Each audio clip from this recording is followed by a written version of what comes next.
Hey everyone, welcome back to Trekyards. I'm Captain Foley. And I am Commander Coggins. Hi, guys. Hi, and we're going to be taking a look at Star Trek scenery today. This is a great shot of the Golden Gate Bridge in San Francisco. As you can see, you got the Starfleet Academy is on this side of the bridge, I believe.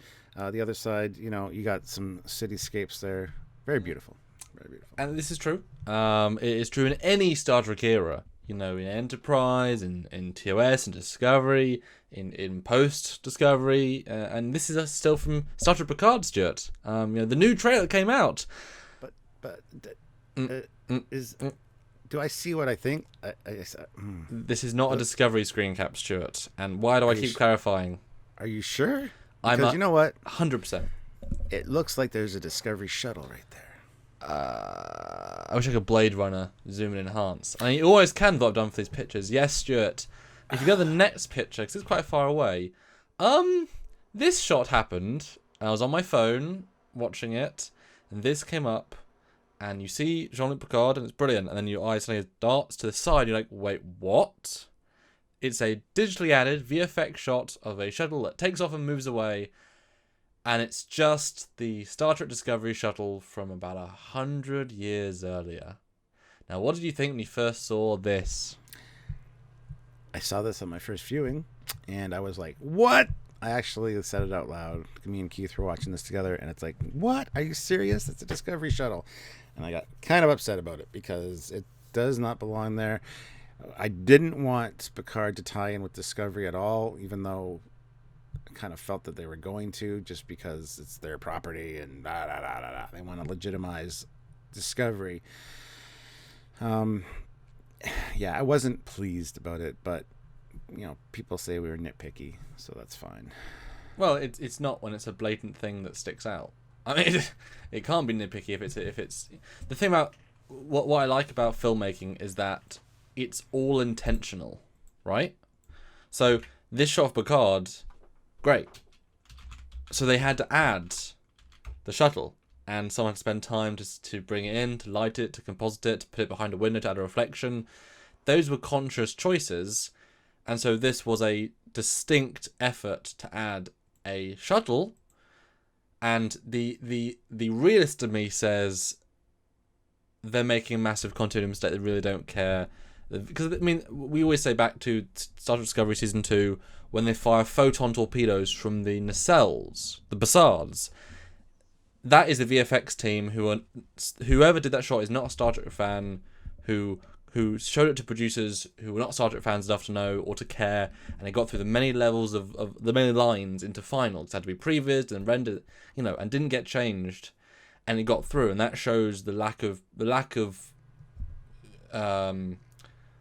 care and attention. The makeup gets a lot about certain people, but there's so many departments. It's hard to keep everyone on the same page, and that got through. And this somehow got through. Now, yes. Yesterday in our live when we talked about this, I kind of like my idea that perhaps there's a new shuttle design, but they don't want to show us, the fans that are going to rip this trailer apart, frame by frame, scene by scene, whatever.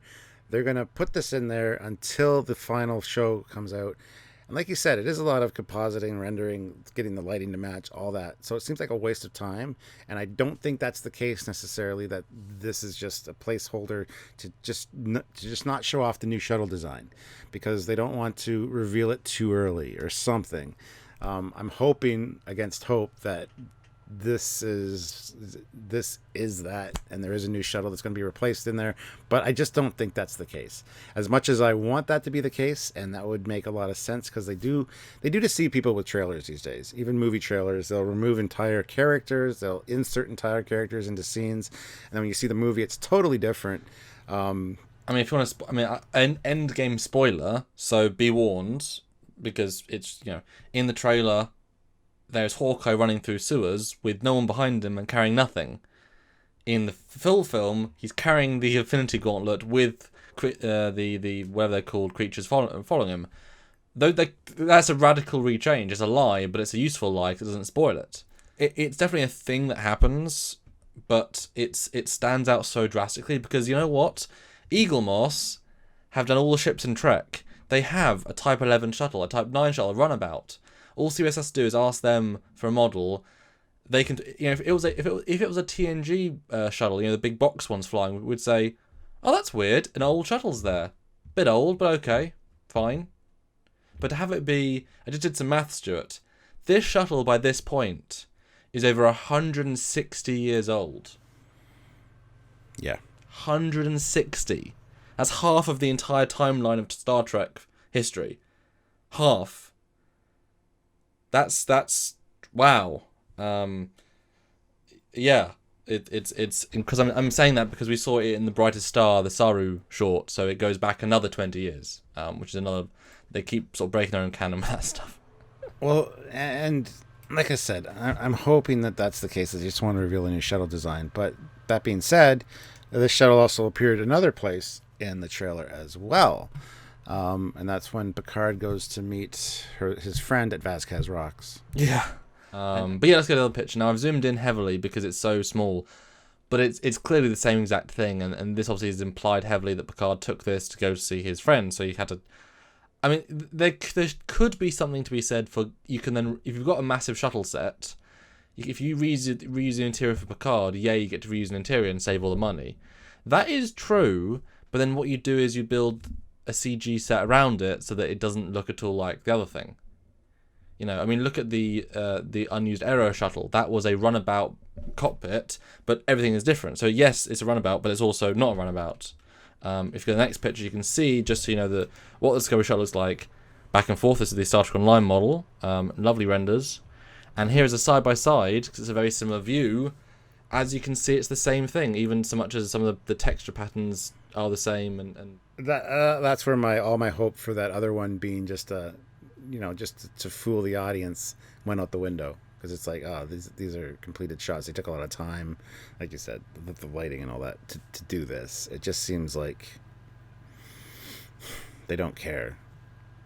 And the thing is, the thinking behind it, I guarantee you, is that they want to legitimize Discovery by adding these things that visually people will be like, oh, that's the same. Yep, that's cool.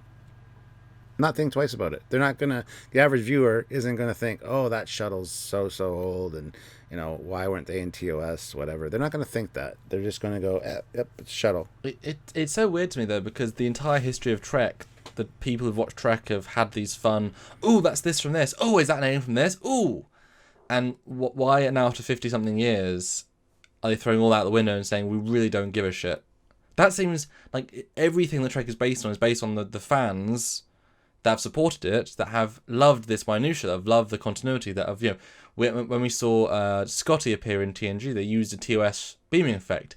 It didn't make sense, but it was a nice reference, and they said that in the behind the scenes, like, we really wanted to do that as a fun thing, even though it didn't make sense. But there's things, there's bobs, there's it's a lack of caring, which now the nice thing about modern CGI is that actually a single layer of a frame is less. Once you've done the motion tracking to get it in the shot, it's not that difficult. I do it relatively regularly, into the lower end, obviously. So having these two shuttle sequences, cut back to the first Picard one, yes, it's behind a window and you've got to do compositing with the window layer. But once you've done that element, to render a new shuttle and just replace the layer is relatively effortless, especially if you've got the lighting rig. So you are right. It very easily be a placeholder or to not show you. I mean, they've been very kind of careful not to show the ships, actually. Like, the hero ship has some shots, but you get a sense of it now. Disappointing sense, but you don't really get to see it. They've been better at characters and locations, but I mean, I'm fine with them saving some stuff. I mean, it's weird that they're revealing as much as they are. But in terms of they're just ignoring and who cares, we'll go forward. Well, go to the last picture, or the next last. People say, oh, well, it could just be a modern version of the shuttle.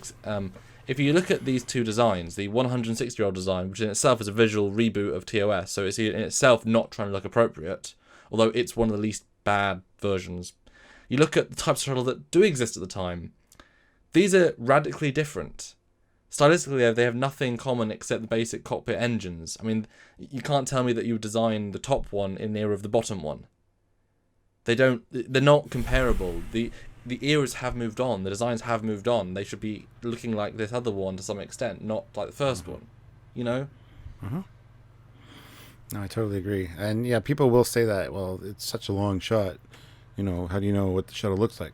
Well, we notice these things. We're the ship guys. We notice the shapes. Samuel, especially with the CG experience, really notices that kind of thing.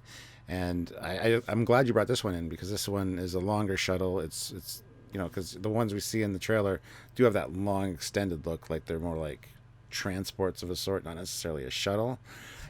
So I'm glad you brought this one in instead of another one that was more stubby or short. Yeah, this would have suited a lot better. Just even this exact one, just make one or two small changes and put it in the distance. Unless they're using the actual physical shuttle props, then I can see why they might do it, just to save a ton of money. That's what I mean. They use the interior, yeah. Yeah, they're already made, so... And I'm sure we'll see it land and then see him get out of it and walk away from it or something. Yeah, so it's just a cost-saving measure, I guess. I mean, sets are tricky to make. They're expensive. I mean, even this shuttle, the Type 11, was a reuse of the runabout. They just changed all the different bits and bobs. But clearly it's not a runabout. It just, a clever redress is a good redress. And yes, I like that it being the transport. That's good. And you say... why I picked this one. This is the last shuttle design we ever saw in the timeline. So this is the thing to stand by. Now we're 25 years past this one. This is now an old shuttle. And this is Starfleet Command Headquarters. You can imagine admirals are going to be picking the newer shuttles. If you're a top tier person in a business and you want to be driven around, you're not necessarily going to pick a 2000 car. You might pick a 2014 or 2017. You're not going to pick an 1820 car to go round in. I just want to point out too, a lot of people on the live are saying, well, maybe it's a Starfleet museum. Sulu said that he flew something similar back in his academy days when he was on the Huey helicopter in Star Trek 4. It's like, okay, yeah, we get it. There's probably old ships around, but we saw one by the bridge. We saw one at Starfleet headquarters with Picard out the window. We saw one land where Picard is talking to his friend. 3 different shuttles. That's too many. One would have been okay, fine, maybe. That's fine. Well, if it was a, I mean, this shuttle itself is a fine design. It's not great, but it's fine. And the cockpit reuse is great. They have to redo all the interior, but that's what they did for the runabout. If this had these exact nacelles swap with the distinct glows, better. If the paint scheme was different, they had phaser strips. I mean, you could convert this using the same runabout technique of the same inside, but change the outside. You could turn this without changing, maybe like 50% change. It's a bit boxy, but I mean, add long nacelles that have a more interesting vibe. You can convert it, and then it was like, oh wow, that front's familiar, but yeah, it's got modern engines. That's cool. Like they could have done it. The thing about the helicopter, that training is years.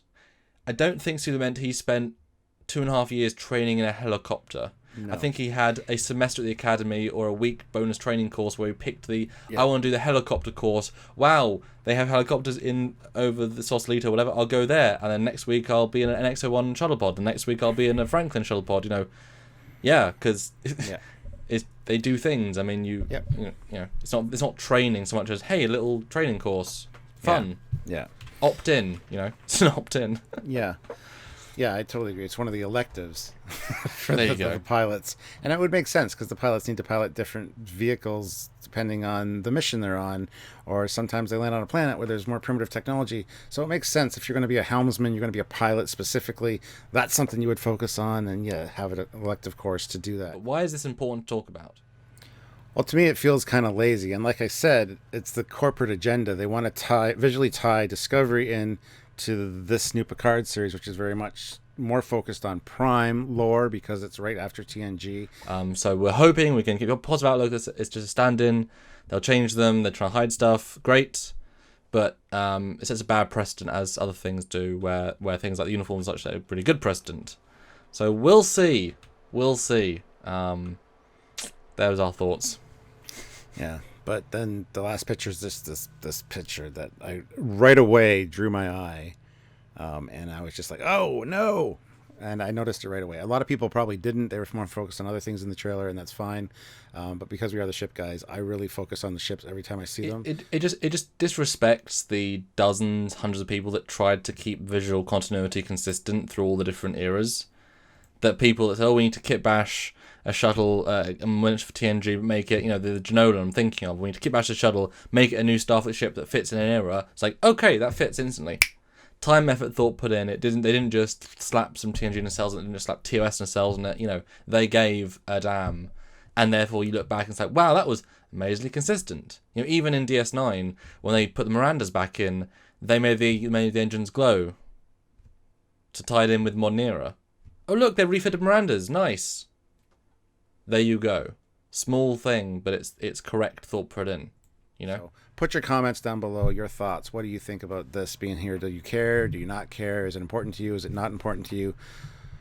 Let us know. And as usual, guys, hit like, hit subscribe, and don't forget to hit notify as well. And you can also help us out, and this is where Samuel comes in. Join our lives! Yeah. We talk to you guys. A wonderful, wonderful community. You can join us multiple times a week. You can give a little bit of money via Super Chat. That goes right to us to help support the show. Or a regular monthly donation at Patreon/Trekyards. Or a one-time donation at Trekyards.com. Click the donate button. Obviously, we earn so little with what we do, but always different pillars of support via you guys and via YouTube by making videos. Helps us to keep going into this great, exciting new world where we want to look at Picard each week, and Lower Decks, and Discovery, and future. It's the next big, cool golden age of the amount of Trek we're going to get. So help us be there to look at it for you guys. That's right. So until then, guys, I'm Captain Foley. I'm Quinn Cockins.